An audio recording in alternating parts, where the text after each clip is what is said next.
listening to Breakfast with Steve Nanette. Breakfast. I'm trying to be exotic, you see, because Higgins is in. And also, according to Giles Brander's latest book about the Queen, the one thing she really did complain about all the time was that people on television don't enunciate properly like what they used to. Quite right, too. So we will try and enunciate for you. Yes. Yes, we shall. And so, to take us through the papers this morning is the journalist Ella Whelan, actor Christopher Biggins. Good morning. Good morning. Good day. Lovely to see you. Yes. Ella, Nice. let's kick off. Nice. Let's kick off with the Guardian, should we? And Iran yesterday paying lip service to the national anthem. Yes, well, so they were not enunciating, or not doing like that, and mumbling, because obviously, in their first game they made a very strong show of protests. Risking their lives, actually. Very serious, very, at the same time as you're kind of listening to the England team, Welsh team saying, will we wear an armband, won't we wear an armband, we will, but only if we don't get a yellow card, and blah, blah, blah. You have these young men who are quite literally risking their lives, and certainly their careers, certainly risking a huge amount by not kind of full-throatedly singing their national anthem. Again, in their game against Wales, did this kind of half-hearted thing. They're still maintaining some kind of protest, and actually there was lots of people, as Guardian reports, in the crowd holding up shirts that had the name of Mahsa Amini, the woman who was killed, on it, having different displays of protest as well from the crowd, booing the national anthem. And I think it's just really important to highlight that this is happening at the same time as in Iran, authorities have arrested a former team player called Varaya Ghafouri, who was accused, it says in the Guardian, accused of insulting and damaging the Iranian national anthem. So it just shows how serious this kind of action that they're taking in Qatar is, and how laudable it is, because of, there's this funny thing happening in the World Cup where you have people taking the knee, you have people wearing armbands and all that kind of stuff, which is, we can have a debate about whether politics should be in sport or not, but then there's sort of silence on the issue of women.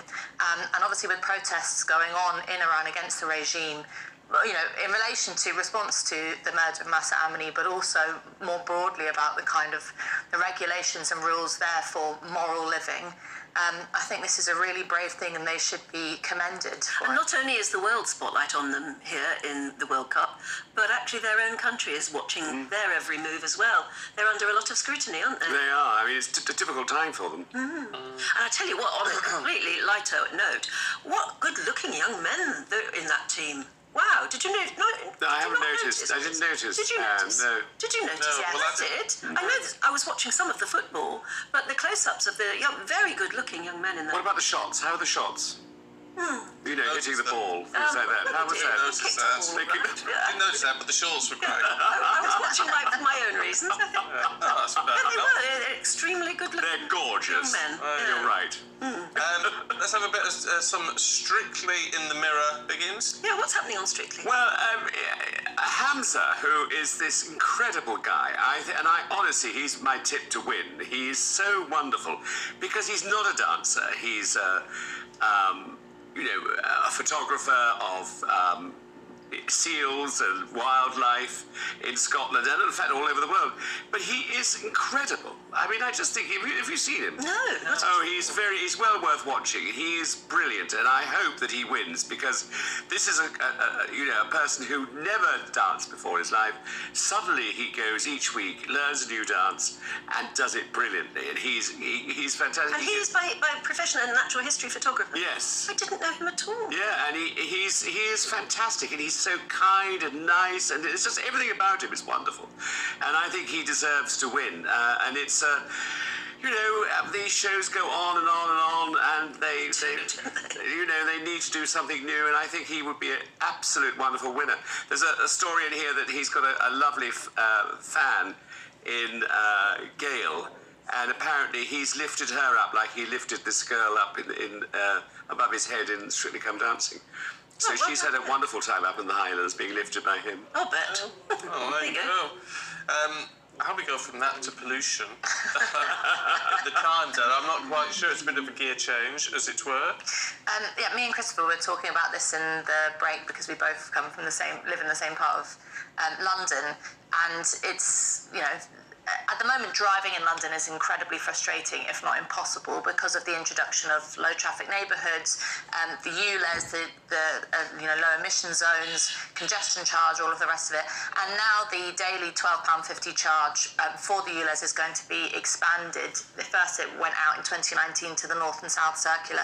Now it's going to be expanded out almost pretty much to the borders of the M25. Who does it apply to? Because I've never understood it. It's diesel cars that are older than 2015 and petrol cars that are older than 2005. So basically, if you've, particularly with diesel cars, I mean, 2015 it wasn't so long ago, and lots of people are having to essentially ditch perfectly usable, vital for their lifestyles, whether it's work or if you've got someone disabled in your family or if you've got someone old in your family, if you've got a family, who is able to do a big shop on the bus is impossible without losing your mind, that it's going to completely remove their ability to get around London. Particularly when they were actually encouraged to take Exactly, we were all told to buy diesel cars. It was that was the big push. Yeah. It's basic. This is pretty scandalous, that.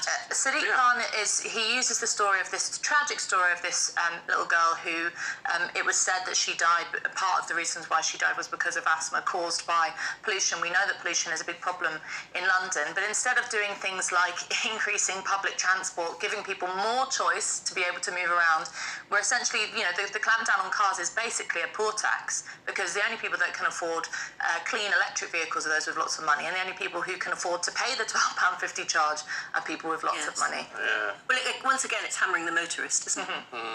Which, and where I live in Hackney, always seems to it's happen. just impossible. It is to move in a car. impossible. I mean, it's so frustrating. I used to have wonderful shortcuts into the centre of London. Everything now is double the time, if you take a taxi, it's triple the price. I mean, everything is against you. But darlings, you'll just have to move out of London. You're absolutely right. Yes. Hello, could you move out of London? I can never leave East London. It's where I was born and bred, and Well, you've got more. I'll start London than boycotting most, the then. LTNs. That's The rest what of us I'll have just got to move out. Yes, exactly. Look, we need to leave it there, sadly. Oh, no. Yes, I'm sorry. There's so many Ella, interesting stories to talk thank about. you very much indeed. Pleasure. Including about but taking we- gravy on holiday with you, things like that. We'll do that another day, maybe tomorrow.